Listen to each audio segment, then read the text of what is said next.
Well, hello my artistic friends. Welcome back. It's good to be back. I filmed all of this. This morning. And then I went and I finished my painting. I got upstairs, I took a nap, and then I went to go edit everything and I imported everything. And I was completely out of focus. So here I am again doing this. Yay. Anyways, let's focus on what we are going to do today. Today is part 2 of the Paul Rubens watercolor tube reviews. Now these guys, hopefully I won't spill this. You better stay. Yay. And so they sent these to me to review. And as always, as you saw in my Pecos watercolor review, I am not swayed by the fact that people send me products. I appreciate it deeply, but it is my job to review them, to tell you my experience, and to get that word out there so that either we can share the love and continue to enjoy these products, or it is good to get that word out there that there needs to be some improvement, folks. So either way, we're going to finish up this review. The first one is of the swatches and the color mixing. So if you want to go over there and see that first before we dive right into this, please click on the card above right here, and it's in a link is in the description box below. So from here on, we will head on into the review, folks. I will see you at the end, and don't forget to like this if you want to, if you enjoy it. Helps your girl out. And please subscribe if you haven't already, and turn those notification bells on because you know how YouTube is. So, okay, let's go.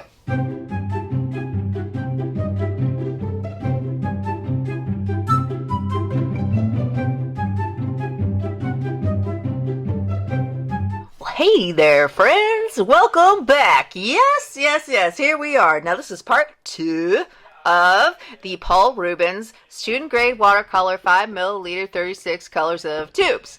And so with that being said, we are going to open this up. I don't know what happened here, guys. It looks like it got burnt, but it didn't get burnt. So I'm not really sure what the hell this is. I'm sorry. I am queen of things happening to things, and I'm not sure how they happen. If that makes any sense at all whatsoever. That was the most vague description ever. Now the presentation, I gotta say, is hands down A+. They always have a wonderful presentation that's very, very professional looking. Now initially I did put them in one of these plastic palettes, but we only had so much room in here, and then there just wasn't enough room to be able to mix there. And I like a good mixing area, but it is also nice to have this on hand in case I want to like pick this up before I leave if I'm going somewhere and I'm going to be painting plein air. And it's been beautiful outside these last few days, so it's very tempting to take it with me. Now, as you can see, I did squeeze the color into the pans, and after using them, they did shrink down quite a bit. I don't know if you can see this, but you can definitely see where there's been some holes, and I let them completely dry. For the most part, they were like 90% dry, maybe not completely dry, but they were close. That's going to happen because, you know, these tubes, it's how they go sometimes. Sometimes you have to make a second round of application with them, and that's totally fine. I have quite a bit left in some of these tubes, so it should be enough to fill up a good, if I hadn't have squeezed this amount in to these little pans here, I would say you could probably get a full pan's worth out of all of these. And there you have it. I am partial to pans just because of the convenience, but I do like, there's something very, very satisfying about squeezing tubes into pans and letting them dry. One thing, as I produced my goddess here, yes, she's a Pleidian goddess. If you don't know who the Pleidians are, you need to Google it, and it's very, very interesting. So the Pleidians are like a non-physical energy, whether you want to call them extraterrestrials or whatever, but they have a very, very high vibrational energy to them, and I felt like this was supposed to be this way, and the way it was like in my head was very much like this, so I was able to actually convey what I wanted it to appear like, but also how it appeared in my mind's eye. I really liked the warm tones I was able to get in the kind of the peachy tones and the complementary colors of blue and peach. So I follow, as it's being guided, what it unfolds whenever I'm in this sort of meditative state while I am creating something.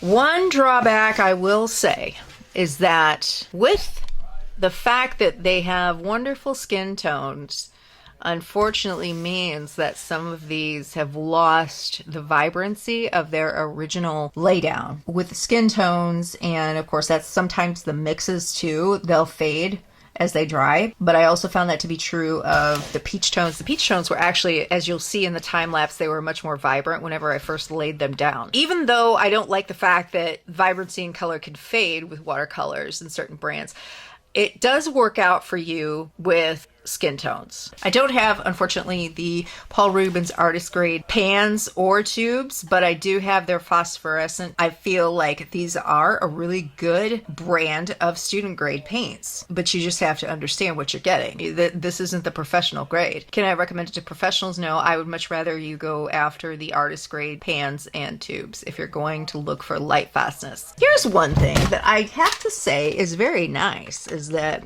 they aren't chalky, hardly at all. I mean, and the fact that even though they shrunk down in the pans, they didn't crack at all. We don't see the kind of cracking we did with the last watercolor review I did with the Pagos. So that, by comparison, is a wonderful thing. And I think that these are a great value because they're actually a really, really good price. And if you got them on Prime Day, I think you got them for an even better price, at least the 24 pack, not the 36. But let's see what they are right now on Amazon US. Right now, today, as of June 25th, as I'm recording this, it is $25.80 with an extra 50% off. But what I do like about the fact that even though it is a student grade watercolor, it's a wonderful value as far as money is concerned. We just found that out, okay? Not only that, but the color mixing is smooth. There was some granulation in some of the colors, but no chalkiness. And granulation is not a pro or con, it's just a preference. I feel like the colors themselves are very well balanced. I don't think you have too many of this or too many of that. The ultramarine is strong. That's a great plus because when the ultramarine sucks, then it's not going to be very nice to be able to mix colors. I think it's one of the basic colors that you need. And if it's weak, or if any of the basic colors, the basic mixing tones are weak, you're not going to have a great time. And then you've got your natural tones and you've got a nice mix of the cool and warm natural tones. I will say, as far as colors go, the sepia and the Van Dyke brown are very, very similar. And I feel like the sepia or sepia, I think it could be darker, but that's just me. But one of the big things that a lot of the cheaper brands of watercolors don't do is that they don't put the light fast info or pigment information on their website or on their tubes or pans or whatever in their packaging. This particular one has everything. It has, as we discussed, the transparency, it's got the pigment info, and it has the pigment light fastness. So that's a big deal. So kudos to Paul Rubens for that. I have to say that there are plenty of more pluses than there are minuses in this set. But if you're not looking for student grade watercolor, it's not going to be for you. If you're just looking for something to use for practicing, this is fantastic. But there are other options out there, and there are other higher quality options from the Paul Rubens brand, just to let you know. It's a well-balanced, well-thought-out set of watercolors. As you see in the overlay of the time lapse, I really feel like she came together very nicely, very smoothly. I didn't have any major struggles with her, which was nice because it's been a while since I've created a piece that has just flowed so well together, where I really didn't have to struggle, or I didn't have a crazy mistake that I had to fix or anything like that. It just came together so nicely. And the thing is that whenever I create something from the mind's eye, the imagination, whatever you want to call it, it's very courageous. And any type of art is truly courageous if it comes from a place of genuine authenticity. And what do I mean by that? I mean, when you are enjoying yourself, when you are happy to create it, when you're needing to create it and it's coming from within you. I feel like then that's the best experience you can have with art. Courageousness needs management too. Like, you still have to be able to realize that you want your piece to look aesthetically pleasing, and you want it to be obviously successful, and that is different for every artist. But for me, success means I have translated it in a way from my own mind's eye, the project to its completion. It looks similar, it feels similar, but it doesn't have to be completely 100% in my mind's eye, because a lot of the times whenever we actually sit down and draw from our own imagination and draw from our meditation and our creativity completely, and we're not looking at a reference and we're not looking at any type of solid, concrete, physical form. There still needs to be some leeway as far as the creative process goes. This wasn't 100% how it looked in my mind's eye, but it was very close to what it was. In fact, in the beginning, in my mind's eye, whenever she first came into my mind's eye and popped in my head, she was actually like, had darker hair, either like a burgundy or a brunette almost. And I was able to successfully create a blonde color that doesn't look like it's been fabricated. Like sometimes if you put in too much yellow, it's going to look a little bit more on the artificial side. It might look like she has yellow hair, you know. So I was actually really happy to be able to create a warm blonde color. And I really got to say that the eyes came together very well. I wanted to make sure that she did have blue eyes, but I almost wanted it to look like she could be human, or it could be supernatural too, because most people's eyes that are blue are not that blue naturally. But I did make sure that I included some gray tones because that offers a little bit more natural. I really wanted her third eye to look very, very close to what her actual eyes looked like without it looking too creepy. Sometimes these things can look creepy to people who don't understand what the third eye means.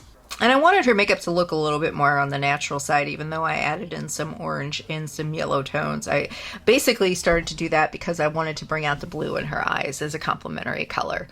There's really no symbolism behind the drop jewels. They look nice. I feel like they have a nice touch to them. But this over here is like her constellation, her Pleidian kind of energy there, emanating from her 7th chakra there. I don't know. She needs a name. See if you can give her a name. Comment in this comment section down below. What do you think she should be named? What do you think of her? You think I did okay? I think I did pretty good. I was happy with it.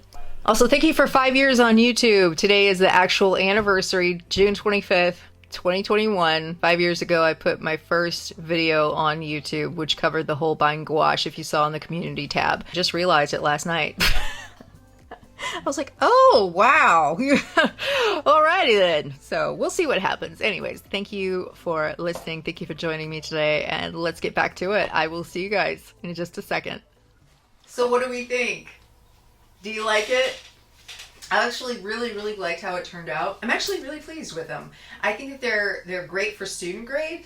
However, I would really like to actually review some of their artist grade paint. Now, I have the phosphorescent watercolors. Now, those are not necessarily light reflective the way that phosphorescent means, but it has a little bit of glitter in it and beautiful rich colors. But I would also like to actually review some of their artist grade tubes or some of their artist grade pans and see what the difference is, because I really have nothing to compare them to as far as their student grade versus their artist grade brands. So Paul Rubens, if you're listening to me out there, I'd love to keep working with you. So with that being said, guys, I hope that you have a wonderful day. You stay inspired, you stay creative, and you are being kind to people. You know, right here on this channel, we don't have any room for elitism, condescending attitudes, or anything like that. This is a safe place. Just ignore the haters, okay? Folks, I am going to get to the Sunday video, I promise you. The topic that's going to be on is how I was bullied as a kid for being overweight, and I was also the art kid. So a lot of the times in my class, you know, some of the same classmates that would pick on me would also ask for me to draw them, which is so obnoxious. I mean, hello? you done were hateful to me. Why would I want to draw you? So tune in for that, and I will talk to you guys later. Be safe, stay creative, stay inspired, keep creating, and be kind, okay? So I'll talk to you guys later. Bye. Don't you fall. No. Now they have an artistic line. Oops, I just messed up my nail polish again. I hate using fly spray. I hate smashing them. I hate the noise they make. I hate the way they look. I hate how they're born because they're nasty. They literally start out as maggots, the literal meaning of death and decay. They're disgusting. You guys are nasty. You're nasty. As I discussed in the swatch video, a lot of these swatches reminded me, these colors. Nasty. I'm getting notifications, so shut up. Stop it. Oh my god, oh my god. I swear to God, I just hit this record button and somebody's calling me. Of a tone. Now her third eye, I wanted it to look like her actual eyes, her two left eyes. Oh my god. The two left eyes. Man, that would be creepy, wouldn't it? If somebody had two left eyes. Wow. That's something to be created, huh?